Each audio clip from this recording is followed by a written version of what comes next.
Hi, I'm Crystal Stranger with Clear Tax, and I'm here to share some of the tax knowledge that I have and you need. Be sure to subscribe and give this video a big thumbs up. So today we're going to talk a little bit about shareholder loans.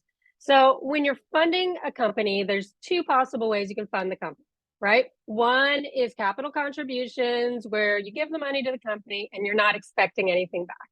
The second way is through a loan.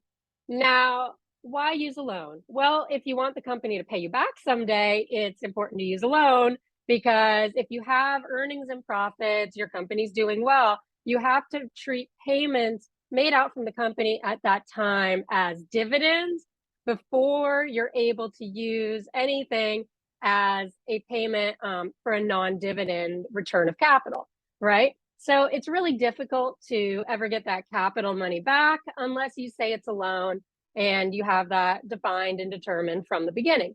Now, there are some risks with using a loan. First of all, with fundraising, a lot of times if you're trying to raise money, the people you are raising money from, they want to get paid back first. They don't want you to be able to get paid back.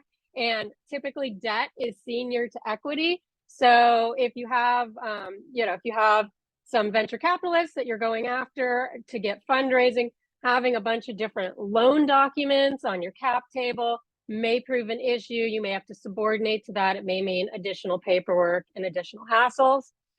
Also, the IRS a lot of times will try to treat those repayments of loan amounts as deemed dividends.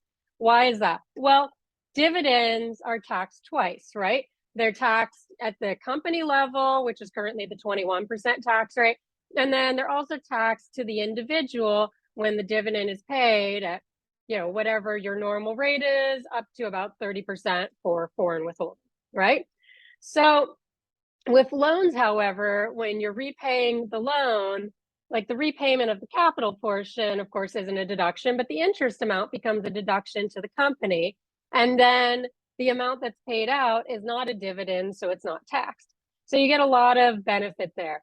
And there's always a little bit of a desire to make those payments be a dividend because then the IRS gets all that extra tax money, right? Or the government gets all the tax money, and that's the IRS's job, is to try to find that extra money for the government, right?